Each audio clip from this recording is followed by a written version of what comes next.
Now, an in-depth look at the news and information shaping our community. This is Moose Talks with your host, Doug Craig, on Moose FM.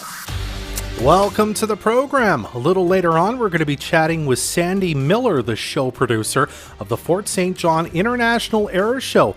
All about the return of that event after several years away. I'm excited. You're excited. It's going to be fun to chat about it.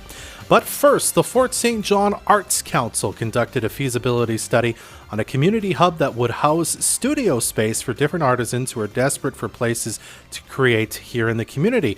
To talk about the study and the prospective plans that they've presented to local government recently, we're joined by the Fort St. John Arts Council Vice President, Margaret May. Margaret, welcome back to Moose Talks. Thank you. Thank you for having me. I'm very grateful for you to be here. I was just saying, it seems like you were just here yesterday, but it was like August of last year when you guys had first kind of announced that you were talking about something like this, a little project that, if I remember right, Sue Popescu was sort of a part of right before she passed away. Eh? Well, she was a big part of the launch of this. Actually, to be honest, I think pretty much probably the time that they opened the doors of the Cultural Center, Sue was starting to think about a creative hub, because it's always been something that she's talked about, that we need a place for artists to have sort of dedicated and permanent spaces to create their art. But we started to move on it a few years ago, and as you say, about a year or so before Sue died, and she had secured funding and started exploring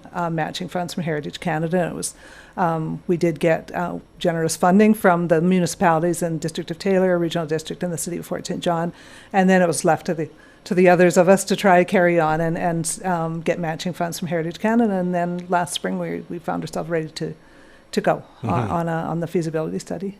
Well, I mean, as part of the study, you talked to a lot of the people who would have a stake in this project, local artists who are looking for space and whatnot. I wonder if you can sort of speak to what the situation is for some of those artists now. They don't have a space, or the space they have isn't big enough, or it's older, it's not convenient for them. Is that sort of the situation as it stands, and why so many were so enthusiastic when you came out with this study saying we're looking at this? Yeah, it's sort of all of the above, and it ranges from having space that they're just outgrown. We have the pottery studios in our Arts Council building, and they're just bursting at the seams, because having a space, of course, then leads to growth and increased and needs for capacity. Then there's other groups that just don't have a space at all. And I feel there's potential groups that have never even got off the ground because there's no space. And it's sort of a typical thing too for arts groups and nonprofits of all kinds to get a space, but then sort of be punted from one place to another, because they might get a temporary space where somebody's got an empty building, and then no, sorry, we need it now, and move around. And the quilters are in that position. They've just been moved out of the previous space, and they're scrambling around to find a new space. And so it's just always a battle. And to find dedicated space where you can park and have your equipment, and then you grow and build based on that dedicated and stable permanent space. I remember us talking last time about some of the artisans who maybe don't have a space in town who would like one, right? And it got me thinking about the difficulty in putting a project like this together, and I could be wrong, and I apologize if I am, but I imagine a quilters guild, for example, won't have the same needs for space as, say, a glass blowing artisan, right? So what was it like to sort of talk to people about, we would like this and we would like that, and finding a way that in the plans that we're going to talk a bit more about in a second, that it could all fit in one space, and you could have a room for the Quilters Guild, but also a glass blowing studio or a pottery studio, when the needs are so different from each other? I mean, that definitely is a challenge, and of course, as you mentioned, that's why we wanted to have these discussions with stakeholders to find out what their needs are. What space do they think they could use? I mean, in the initial designs, and of course, I emphasize that this is in very early days yet. Absolutely. I mean, it's just proposals out there. There is going to be dedicated space too, especially for the established groups like the Potters Guild. So we would include a Potters studio that is very much a specific dedicated space that has very specific needs with the kilns and the wheels. But it's also built in a lot of multi-purpose space, so that you might have a little space for the spinners and weavers, but it might open up into a multi-purpose area if they're going to hold a workshop, and maybe that multi-purpose area would be shared then by another group, say the quilters who want to set up their quilting arm and their sewing machines and kind of leave them permanently, but maybe to have a work bee, they want to expand into that multi-purpose. So it is built in there to have multi-purpose, and we sort of have designated too just sort of some generalities like clean space and dirty space. So what a quilter needs, nice and clean, is not the same as what painters need or a printmaker's shop, which wants a place where they can get messy. Absolutely. So sometimes you would have to work in a little bit in generalities to allow multiple users to come in there. So that's one way to look at it. As part of the feasibility study, was there sort of a precedent you were maybe looking at, like other towns or buildings that maybe other municipalities or other arts councils in municipalities have been able to put together and build, that you said, this is a great idea, we like the concept of this, and maybe borrowed from or were inspired by that as part of the process in coming up with some of the prospects you guys have? Yeah, the consultants did actually look fairly extensively at different, and in the study they've got a sort of a limited list, but a list of other facilities right across Canada that have and what they've put into their facility, and also models for for the ownership and the sustainability of the facility going forward, because those are all questions that we have to ask. Absolutely. As well. So so we're looking at other models. Locally, of course, we sort of look a little bit to the cultural center and the process that went through that to bring it to Fort St. John and get it built, and raising the funds, and what it's a different kind of facility, but in a way it's a similar process to getting it done. And we've talked a bit about the feasibility study already. I'm just wondering what kind of other things were you looking, questions you were asking as part of the study to sort of cobble together some, answers as to what this place could look like and what it could need. What were you kind of looking for beyond, well, we need a glass blowing studio and we need a quilter's studio? And that was the beginning, of course, to talk to the stakeholders.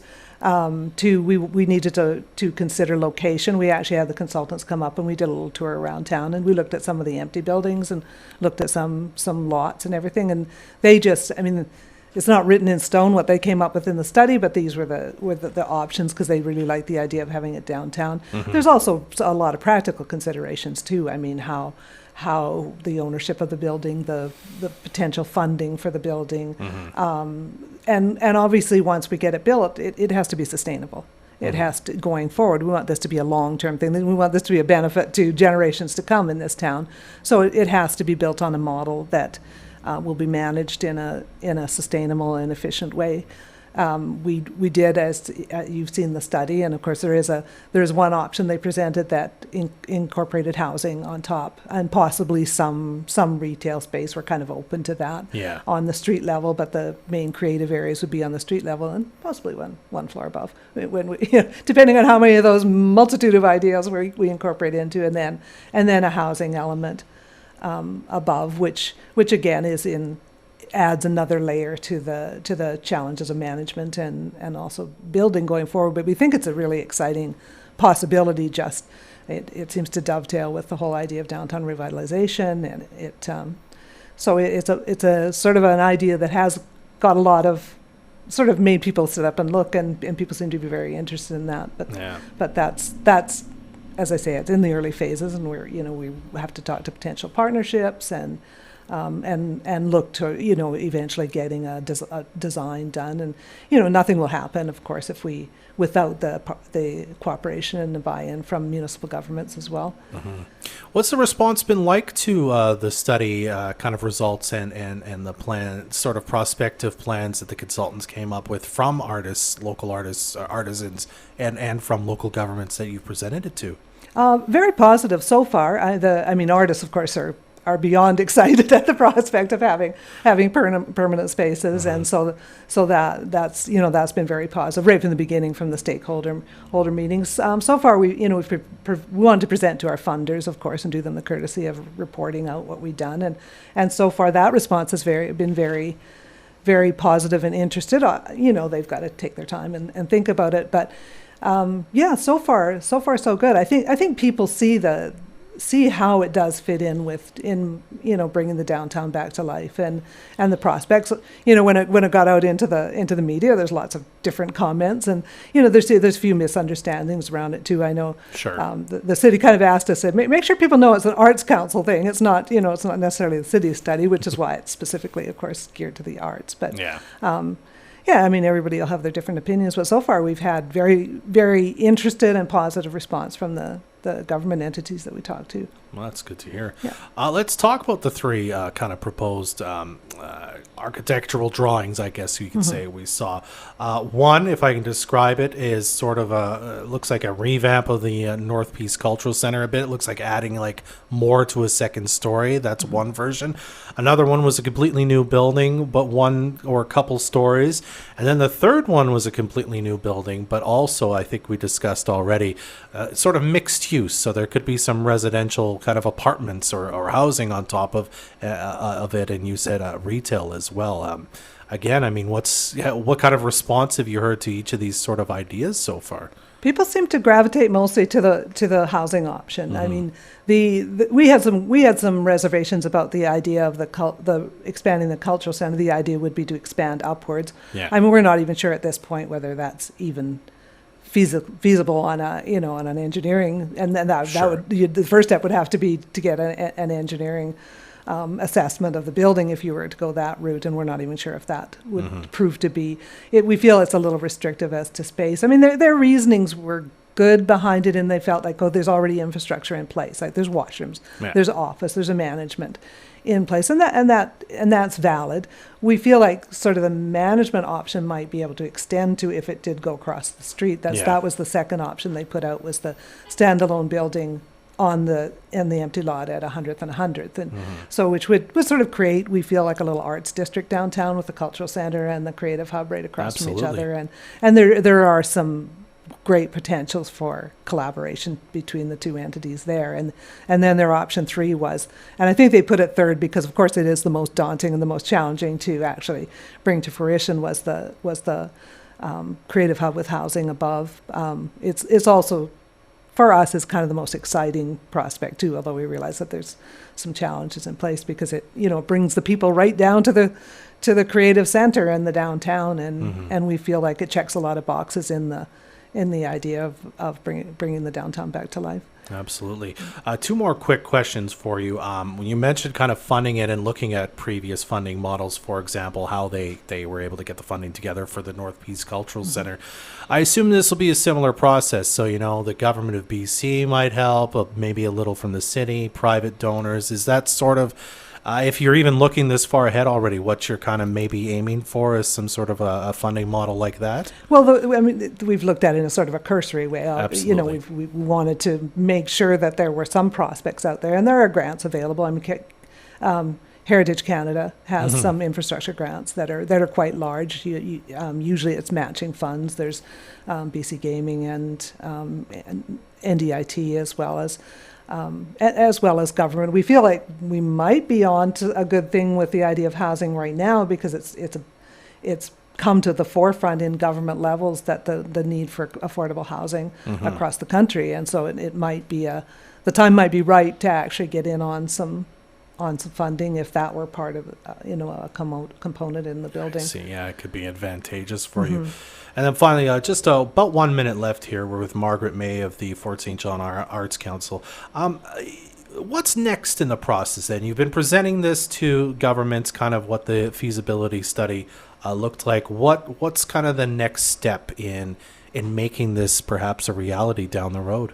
Well, I mean, we'll have to have further discussions with the city. We've just presented to them, to actual city council, so they need a little time to digest, and we'll have to have further conversations, because looking at the options we have, and again, it's not written in stone that it has to follow any one of those models, but the land belongs to the city, so that that would be a first step. We also would need to go and look at, sort of flesh out what we see as the ultimate design of the building and what would be in there, and then look at getting some architectural designs and a accurate estimate I see. for the cost of it, because you can't really go forward with any commitments on anybody's part until you have an idea of what the cost will be, and then that's when you start looking at potential funding. But now that we've presented to our funders, because as I said before, we wanted to do them the courtesy of reporting out for the feasibility study. But we're excited to talk to the public too, and get more feedback, and get the word out there, and then sort of talk just in an informal level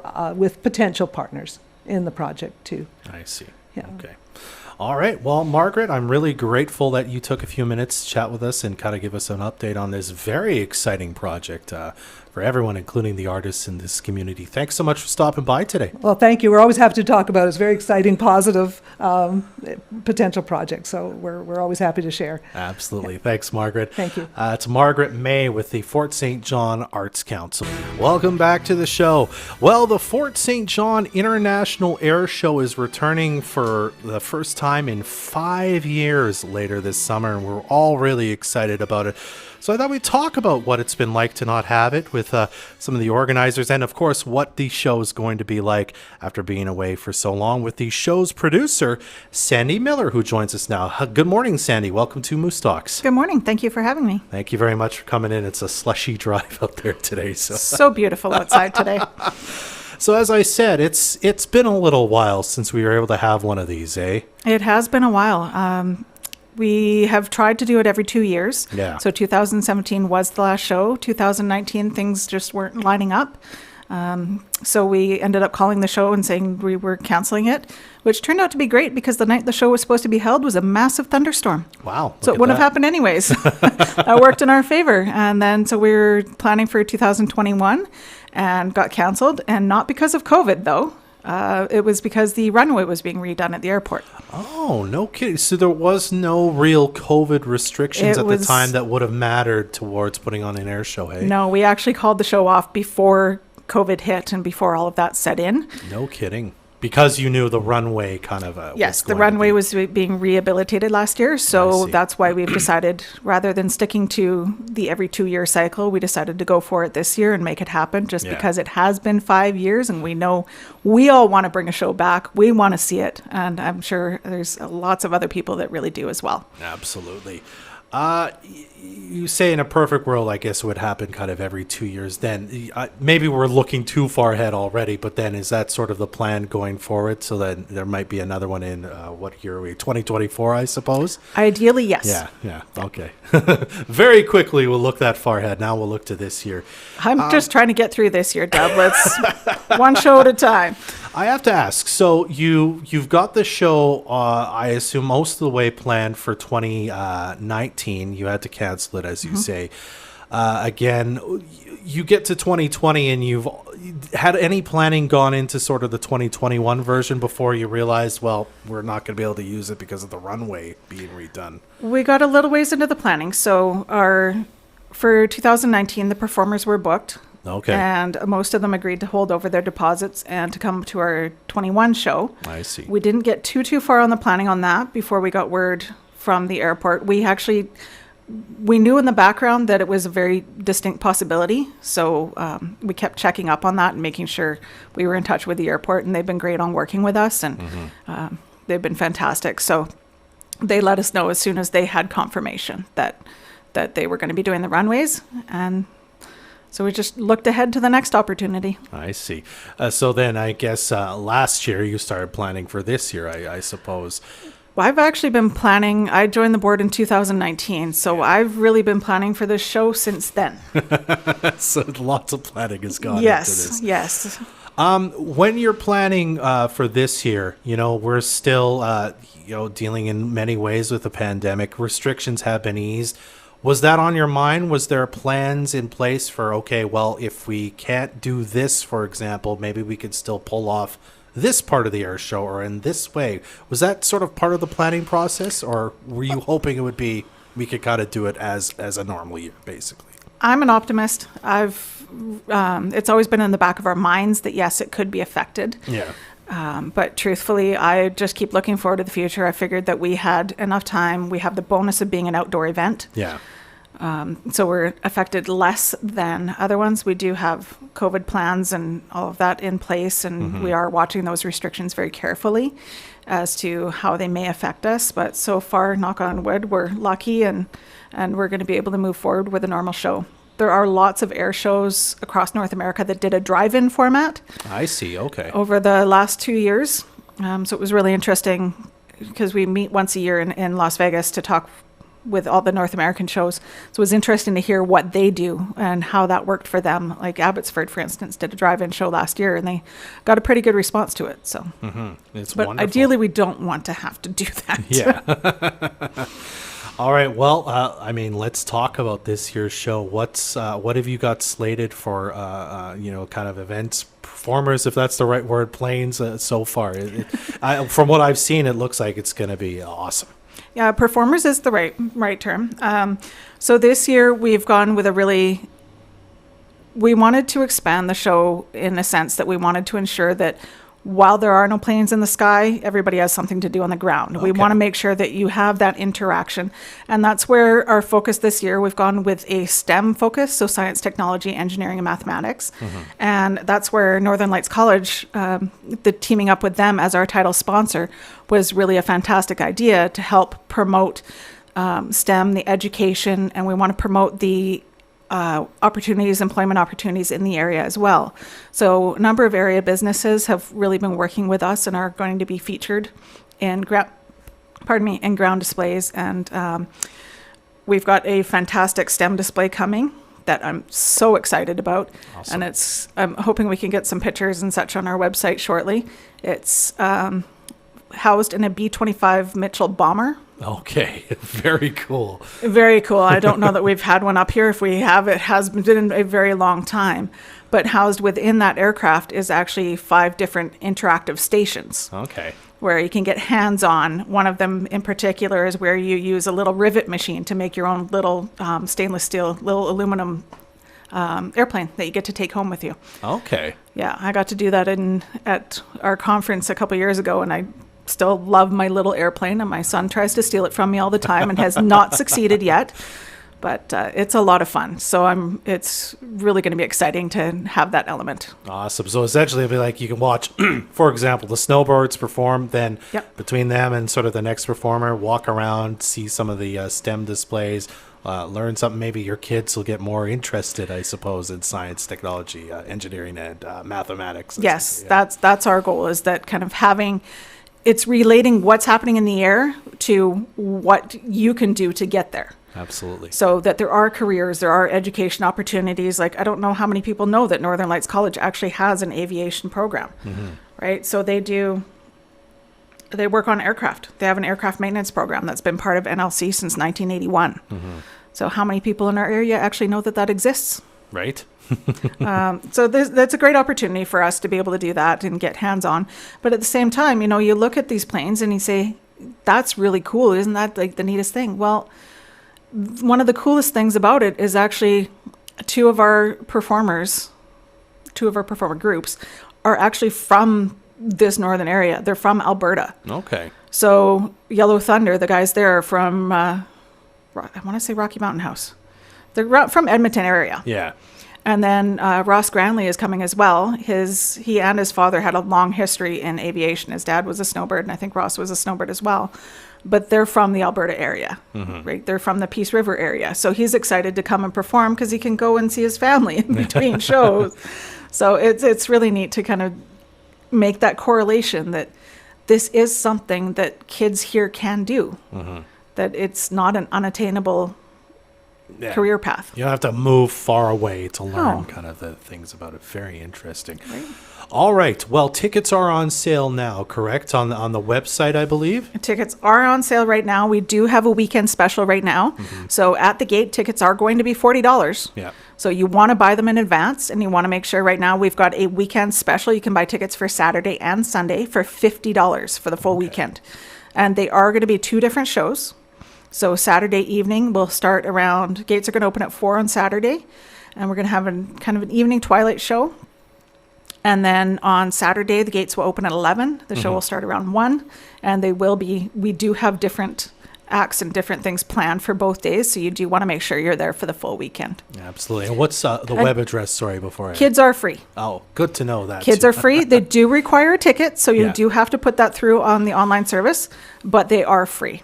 You can go to fsjairshow.com Okay. to find those tickets. Perfect. And then finally, you do still need some volunteers to kind of help We out do with need some things, eh? volunteers. Yes, we need lots of volunteers to make this happen. I know this community is always really good at standing up and helping out, which is great. I've learned that already with the sponsors that are stepping forward to help us.